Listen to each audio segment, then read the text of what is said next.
Okay, and we are live, hopefully. Me and you. How are you doing today? Yep, me and you. Yes, that's exactly how you should introduce me. I'm doing good. How are you? I'm doing good. Let's start with like, can you give me like, it's funny because we have a podcast together, so we talk all the time, but can you give me your like, sort of like your bio? Like you're basically like, Mm, who are you if people don't know who you are?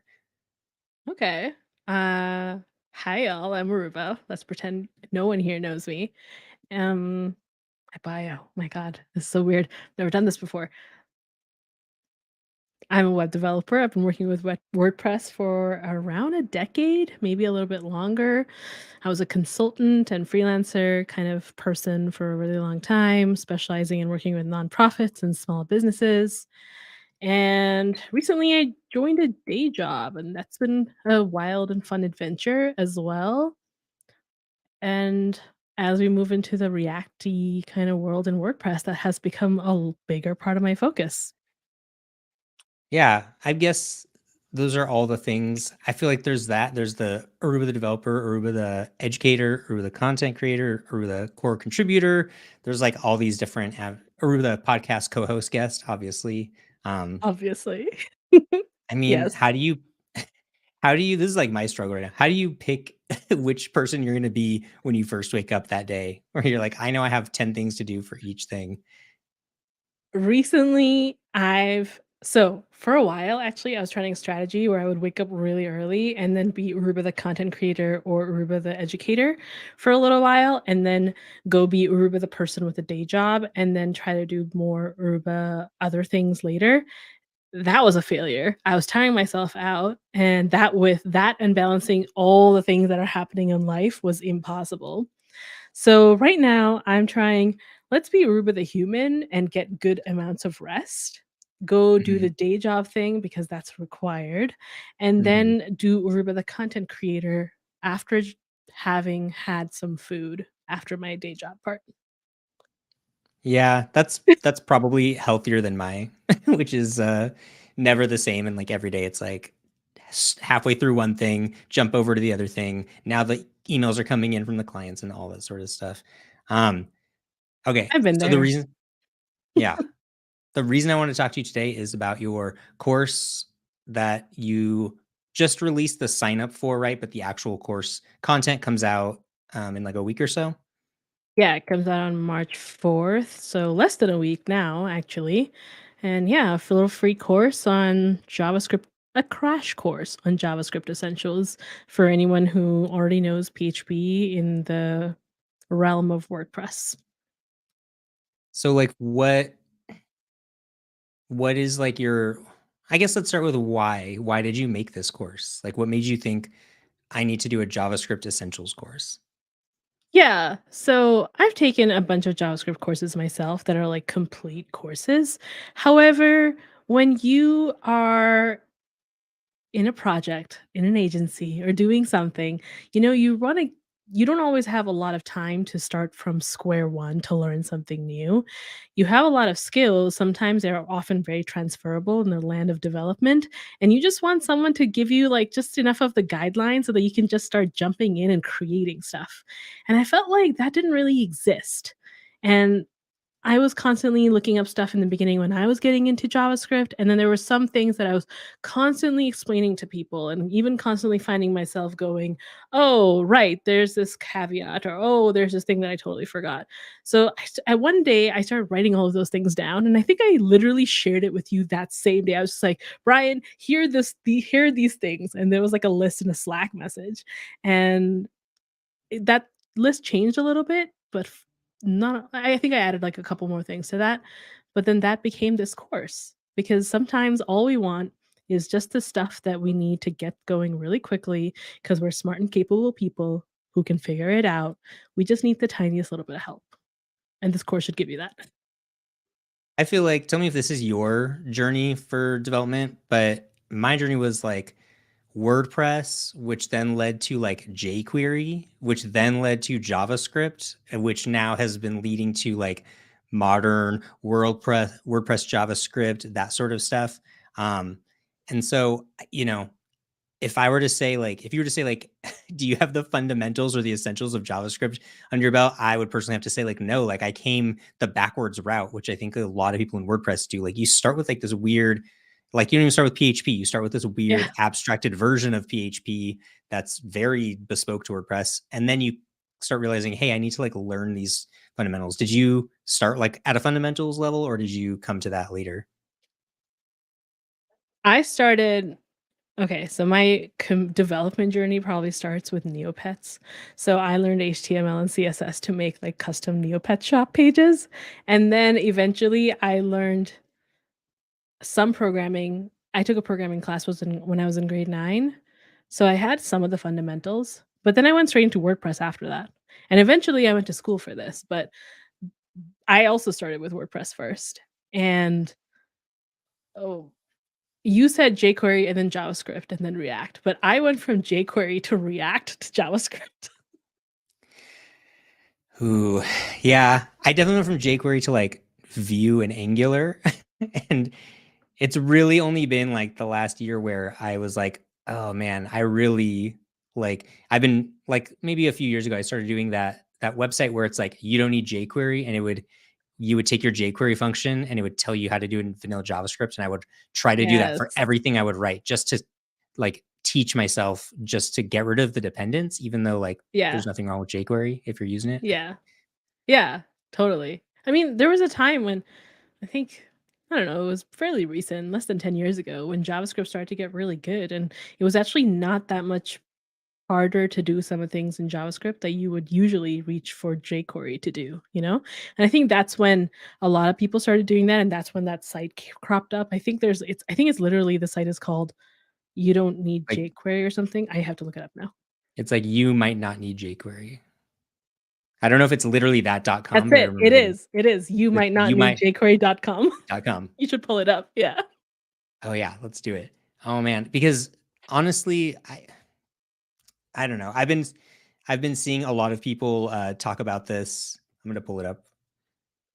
Oh wait, it's gonna you is you it's literally you might not need jQuery.com. Like if I just type Yeah. that in. Nah. Like, literally, you might not need jQuery.com. Yeah. Yeah. There it is. Oh yeah, this is exactly it. So you would say like, "Oh, I want to add like an on event listener," and you would search for it, and then it would give you like anything that's like similar to that, and then it would tell Yeah. you how to do it in modern JavaScript. Like, hey, you don't need to do on event listeners. You have document add event listeners. I actually could go on a tangent about this and my struggle with the fact that a lot of WordPress people like tools still use the jQuery version and it doesn't map, and that's actually a big problem. Yeah. But Yeah. I think events are actually one of the things that we cover in the course because JavaScript events are like a whole thing. And a lot of people don't actually know how to work with them very well. And even for me, it was a recent, I mean, I knew enough, you know, but like when you want to do complicated things or just really fancy stuff or trying to diagnose other really complicated code from JavaScript maestros, events just kept coming up. And I'm like, okay, I should probably understand this better than I do. yeah, somebody asked me recently, I was explaining to them how to do something in the block editor's JavaScript. And what they were like they were had written it kind of like rough or kind of just like plain. And I was explaining a lot of things, and they're like, man, it's like, where do you find all that information? And I was like, honestly, like I worked with somebody who taught it all to me, which was you, where we worked on a project and I could just go to you and be like, what does this mean? Like, I don't understand why I do this or these sorts of different things. And it's like, you really, if you don't have like that sort of like mentor or friend or collaborator or coworker, it's really hard to just like teach yourself this stuff at a level that was Yeah. not that way in early WordPress. Like that was not an issue before. And Yeah. there's just not the materials, there's not the resources out there. So I'm like Yeah. just excited because you now I can be like, here's the these are all the questions that I was asking. And now there's like a free series that you can like go through and learn them Yeah. specifically for WordPress. And I think, another thing is you don't know what you need to know in what order, you know? So you can be like, I don't know this and I don't know this, but it's hard to know what is important, what you should spend your time on when your time is so limited. So this attempts to, solve that problem at least a little bit. I think even after this course, it's not like you're gonna know everything. It's not a magic pill, but it's gonna give you enough information about the really important things that you'll now be able to figure out if this next thing is important for you to go and learn from some other video or some other course, and not just be like, "I don't know if this is even worth my time," you know? Yeah, because there's like a few things where you don't know what you don't know, or you don't know that you should be looking up a thing. And so Yeah, like you kind of need it's like it's not worth it to spend like 100 hours, I think, taking like a massive React course, boot camp, whatever, and like diving all of them. I don't think that's reasonable, especially in like the WordPress world. I yeah, mean, there's situations for that, but I don't see that being what the majority of people need. And it's almost like mhm, here's a high level of all these like kind of weird things that you don't ever saw it before unless you're in modern yeah, JavaScript, and then just enough to where, like you said, like when you see it next time, you'll be like, okay, I remember it was this. I can go back to that video. I can go Googling a little exactly. better, that sort of thing. So Yeah, go ahead. I was gonna say, so did you have a bigger list? Because I think your course you have how many lessons do you 15, have? 15 15 lessons. lessons, yeah. And honestly, it was originally only 13, and then I realized that number 14 and number 15 should be there. I consider them sort of bonus lessons, but I just kept dealing with it so much that I was like, if I'm not gonna be alone in having to deal with this situation. And even in our last episode that we recorded that isn't live yet for view source, like the concept of JavaScript objects and what you can do with them, how to mutate them, not mutate them, when it makes sense to mutate them, all of those things are really important. So I covered the mutability part in lesson 9 because that's really important. You really need to understand that. But then there are other Mhm. things about objects that you don't think about in JavaScript and you come across them sometimes but you don't really think about them a lot. Like, you ever console log an object and you see that it has, like, a little prototype area? Yeah, yeah. All those like weird, like faded things that are like also Yeah, there. Yeah. yeah. So we don't really think about them, right? Because 'Cause they're not immediately applicable, but actually knowing a few of those prototype things is really helpful. And you learn a lot, and it kinda changes the way you think about JavaScript objects. So that's what lesson 14 is about. Okay. So Yeah. man, it's like I could go into like each of these in detail and ask you like a bunch of questions, but I don't want this to be like tech support. I more just wanted to get a sense of sort of how you put this together. And then also you have because this course is like free. It's a free video series, right? So like you get a Yeah, video a day. yeah. Is there like did you write like each email too? And like Yeah, there's a written email. The written emails aren't super intense because the idea is to get you into the video as quickly as possible so you can start learning. Gives you a small gist of why this is important, and then you go into the video, you watch it. I have hand corrected transcripts in there because you already know this. I obsess over them and I always want them to be really yeah. good. So they're all I spent some time to make them good, but there's no written version of the course. Hmm. I can't decide if it's worth creating or not. I saw this I think it was Derek on Twitter where, he needed help with something, and then Hmm. you and I think some Fabian or something, someone, pointed him to a video, and he's like, "Oh, okay, that's helpful, but I wish it was written because I can, like, absorb things quicker that way." And I thought that was a really good point. I used to feel that way too until recently when I started relying on a lot of videos myself to learn, but that also sort of factored into my own philosophy of making each video quote unquote bite sized. So none of the videos are super, super long. I think the longest one is maybe 12 minutes, and that's an exception. Most of them are like 6 minutes or shorter, you know, Okay. because I want you to be able to learn a thing and then try to go apply it. Just, get right to the point of something and not, there's no fluff really. That's what I tried to do. Do you provide code or is it not real? Because it's not really like a tutorial, right? So Yeah. There'll be a repo where you can kind of see the code that is being mhm. used, but it's not something that you would probably need to download. I think the most interesting part of the code is you'll see that I have code that I write, and then I have a console where it shows up, and it works really nicely. And I think more people will be curious about what I use to create that than the Uh-huh. actual code. Yeah. And like what you're saying about the written versus video, I've had this I've tried to do where I take the transcript of a tutorial video and I just put that in. Like I still do it. I'll put it on like a post with it because I feel like it's a lot of content and like it just, if anything, it can at least like rank in Google and lead somebody to the video, which is more helpful. Yeah, But then people will be like, this is a transcript, not a tutorial. And that is a really key difference. Like people comment on that and I've gotten more clear about labeling transcript, not saying like, hey, this is a written tutorial to go with the video, because it really is mhm, two completely different things. And you would have to edit and 100%. write from scratch just Yeah. to do that. So I don't know. Initially, it was interesting, right? When I started writing out the outline, I tried to write it like as a written thing and then say, Mhm. "Oh, I'll have this written thing and then I'll convert it into a video." But it was messing up my ability to record so much because I would try to, I would improvise because when I speak, I don't have something exactly that I'm reading like a script, and the written Yeah. version is also not a script. You can't just read it out like a script because it's a totally different way of communicating the information. So that just I ended up abandoning it because it was making it hard for me to make progress. And I was like, "Okay, the video is the main thing. Let's go with the videos. I will revisit the written tutorial version later. I think there's a lot of value in it, but it will have to be a follow-up and not part of this main course." Yeah, because I mean, there are definitely people who do videos where they use like a teleprompter and you can tell, and it's very good. Like, it's obviously very good because it's pre-written and like Yeah. there's definitely just teaching styles and people have different teaching styles and stuff. But I think that is a there's a balance in anything where you're like between like production value and preparing and then just like, Yeah. hey, I just want to get this information out because like I need people in the community to know it and be able to Yes. use it. I think that was the biggest thing. I spent so much time last year explaining a lot of this stuff, encountering it myself and trying to figure it out Yeah. and helping other people. And ooh, what's happening?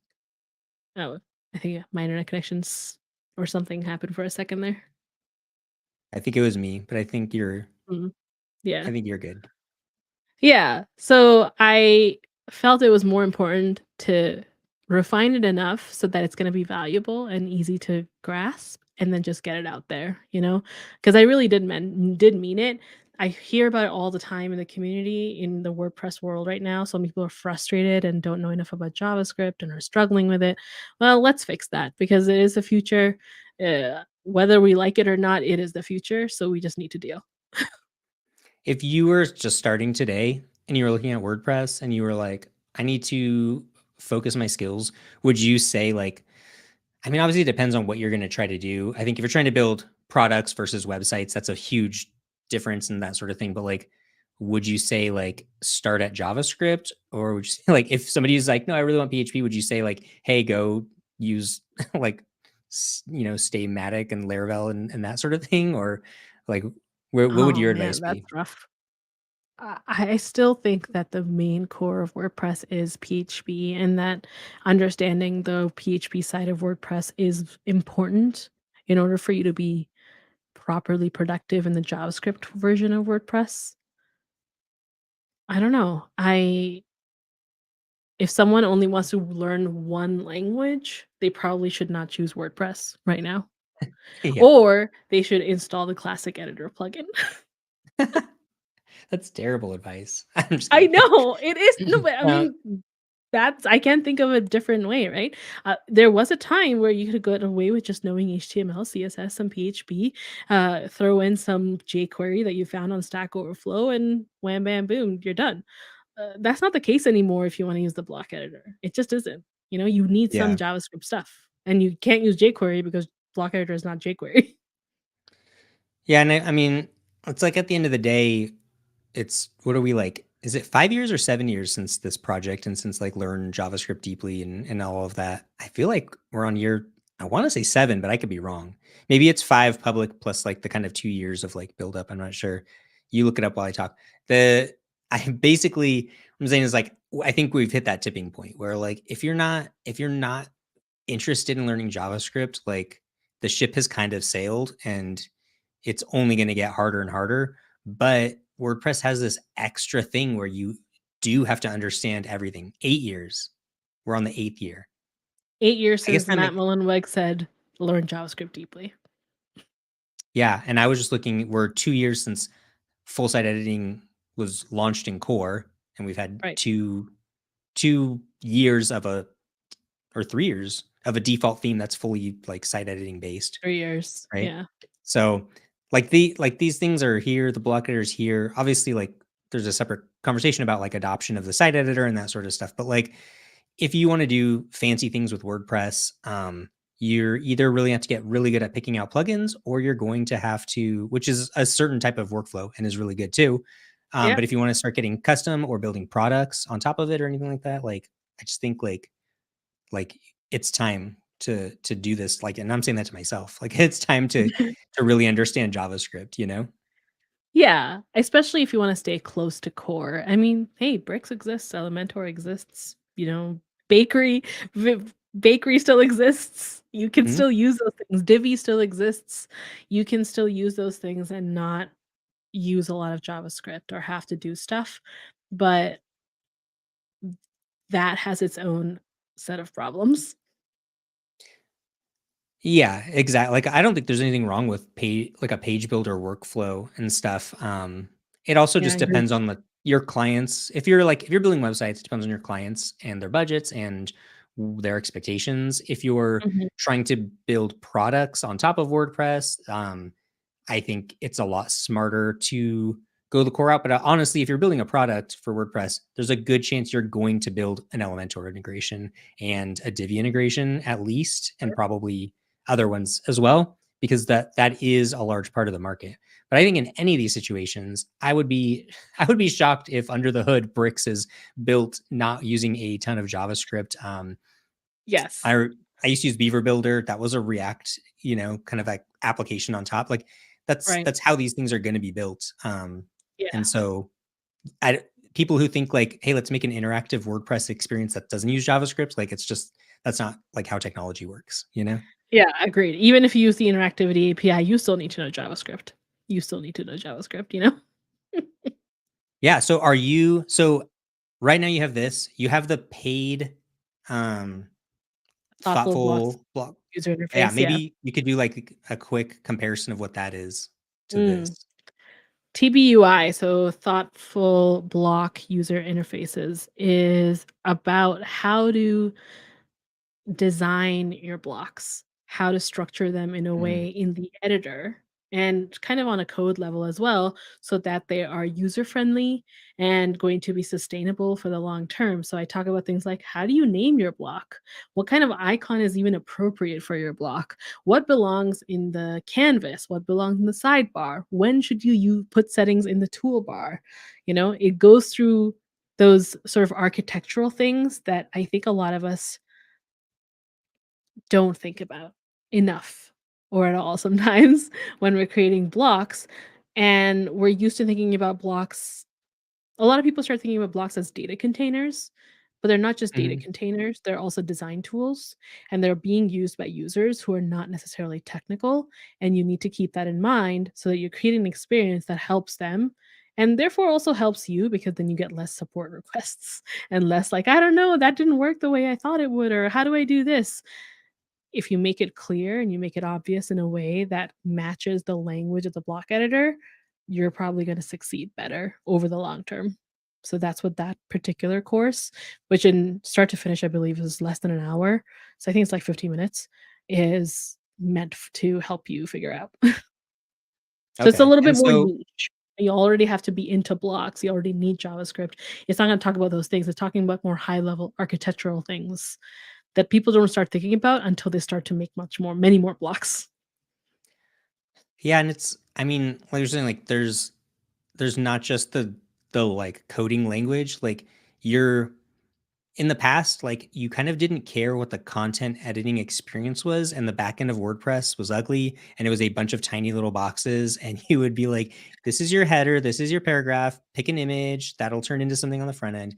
But now Yeah, you're like, "I'm giving you an experience, an editorial experience, and what yes. happens on the back end has to feel like the front end of the site, and it has to Mhm. feel like the rest of the blocks, and it has to feel like everything.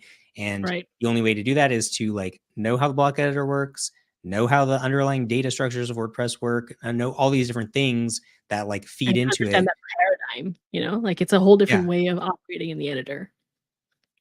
Yeah. It's pretty crazy. Do you ever use ACF blocks? I'm kind of curious. Do you have like Yes. ACF I block have experience? I have used ACF blocks. I have seen ACF blocks done horribly, where they are literal data containers, and I have seen in a few places where they're actually done very nicely, and are still, it's still ACF, so you still have fields and stuff, but they're Mhm. incorporating things like the, color palette that you get access to and other settings that you can add to your blocks normally and are more thoughtful about how blocks and their fields are structured. So I think that, I mean, you've done multiple talks on this, but going when you use ACF blocks thoughtfully, that's a really nice way to transition from not using blocks at all to using blocks and not adding that much more production time to your Mhm. workflow. Because going native block is absolutely going to double your production time, like the development time at the very least. And now I'm saying, "Oh, you can't just do that. You also need to think about how well it works and how it makes sense, and the user interface needs to be intuitive." So, some people are gonna look at me and go, "Great, Aruba, I used to do this in 2 hours, and now you want me to spend, like, 6 hours on this." I think that's like the very valid question for a lot of people who say, should I lean into the block editor and stuff like that? But I think there's a lot of ecosystem tools like ACF blocks, like I said, like it basically just takes React out of the equation for you. It takes React and build processes completely out of the equation for you. Um, yeah, the backend editing experience isn't as ideal and native feeling, but it's very good enough and much Yeah, better than pre-block editor yeah. experiences. And then, you know, all the way to frameworks that sit on top of the block editor that can help you like dip your toes into it and like solve some of the missing pain points, like Mhm. I know like Twentig and Cadence and these sorts of like things that sit Yeah. on top of it. But at the end of the day, like especially if you're like kind of maybe leveling up in your career and you're looking for higher value jobs and projects to work on and stuff like that, I think the desire is to use a little bit more advanced tools only because you're probably solving much more advanced problems which require much more Yes. advanced tools. And so that's where like this kind of like breakdown of like JavaScript essentials could potentially save you a lot of time in the future, right? Like Yeah, knowing this yeah, stuff now. definitely. I think one of the maybe core questions that come to mind in this whole situation is where in what part of the process do you want to spend the most time? Do you want to front load that effort and create this really well done block, for example? Know the JavaScript, do it in a native way, or do you want to potentially create more support requests and issues and needing to add features in a certain way, debugging, or all those kinds of things that happen afterwards? At some point, you're gonna be spending a lot of effort on this thing. Where would you rather do it? And I think that when you front load it, you often have a lot more control. Mhm. That's not always cost possible, budgets, for example, but Yeah. when you have the option, I think front loading more of it is better than leaving it for later when it's a little less in your control. Yeah, and I think that applies especially for people who are building products in WordPress or plugins or things that they're expecting it to go out to a wider audience and stuff. Because like obviously like, the biggest killer of uh, plugins and stuff is support requests. Like that is like the big time investment. Well, support requests and maybe like lack of marketing or something. But like those are the two like things. But like support requests are a big deal, and not, like the better that you can get like the fundamental experience, the better you Mhm. can. But these days with the block editor, like these sorts of basics are really going to save you because on a lot of these things that are on your list, like destructuring, spread operator, and like arrow functions, all these sorts of things, like when Yeah, you go to like look at examples of other people's code or you go to the repo and you see, oh, I want to do something similar to the column block. So I'm going to go look at their code or whatever. All of this is going to be in there and it is yeah. not commented uh, that well. And so, you know, you don't want this stuff to be the barrier because this stuff is honestly just semantics at a certain point, you know? Yeah, totally. And even if it was commented, nobody's gonna say, "Oh, by the way, this is an example of destructuring in their code," Yeah. you know? That because at that point, this is just the essentials of the language, and you need to already know them in order to be able to function well in them. Now, don't get me wrong, we've all done it. We copy paste some code, change kind of a little part of it where it's like semi-legible to us and we're good to go. But that's not sustainable for like more complicated things, right? So yeah, I mean, that's the problem I'm hoping to help solve, and I'm not the only one trying to help, but of course, but this is sort of my approach to it. Yeah.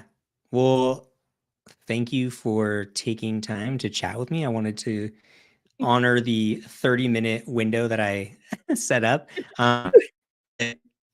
With obviously like first of all, this is a free course, and whether you missed it now or later, like you can Yeah. you can sign up later and still get it, right? Yeah, after if someone signs up after March 4th, whatever day they sign up becomes the first day of the course for them. Yeah, they'll get an Okay. email immediately. Yeah. It's just that Okay. right now I have a bit of a time period where I'm trying to, like, do a little bit, just like a tiny low-key hype Uh, train. So oh, that's okay. why there's, like, a March 4th thing for it. Otherwise, it would already be out there. So after March 4th, it'll just be available from the same day you sign up. Okay. I thought you were saying you were spending this last time like finishing it. No, it's done, it's scheduled, it's ready to go. I didn't even Nice. wanna announce it till it was ready because I just wanted to be done and not have to worry about it and want it to go as smoothly as possible. Nice. And where do you engage with people? Where are you online these days? Oh, I guess I'm on X as they call it now, so x.com/Aruba or twitter.com/Aruba, and I guess I'm on Mastodon as well, but Aruba.com is the place to go, and then you'll see my little handles in the corner there. Nice. But Well, I do thank tend you to be on for my phone most. yeah, you're much more Fediverse than I am. And I like it, it's cozy. yeah, I keep saying I'm gonna go to your profile and find who you're following because I don't follow nearly enough WordPress people. There's only so many hours in the day. Yeah, I should not spend them browsing social media. Thank you again for chatting with me. And then also, yeah, we Sure. have podcast viewsource.fm where we actually d- deeply dig into the code on fun projects and talk about WordPress and talk about right Yeah. now a lot of JavaScript. We started with a lot of PHP and then now we're in a lot of JavaScript. And then we're going to wrap that up. And I don't know what we're doing next. I don't remember, but it'll I don't be remember. exciting. Yeah, it'll be fun whatever it is. But yeah, thanks for having me. It was fun chatting about it and just Yeah. general All right. recent things. Yeah. All right. Thank you. Bye. Bye.